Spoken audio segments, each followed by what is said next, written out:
বন্ধুরা, আমি রান্না করে ডিমের অমলেট। দেখো বন্ধুরা, আমাদের কাছে কত সুন্দর মরিচ আছে। একটা মরিচ ছিঁড়ে নিব। খায় প্রথমে ডিমটা ভেঙে নিব। প্রথমে লবণ দিয়ে দিব,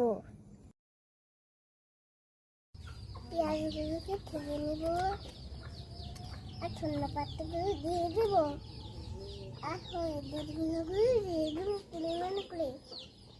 হয়ে গেছে, এখন কাঁচামরিচগুলো দিয়ে দেব। এবার ভালো মতো গুজিয়ে নেব। গুজিয়ে রাখে ডিমটি কড়াইতে দিয়ে দেব।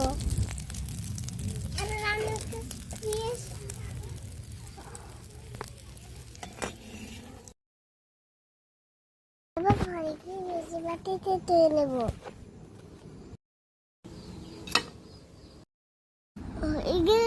মজাদার ডিমের অমলেট কেমন হয়েছে বন্ধুরা? শেয়ার দিতে আল্লাহ হাফেজ।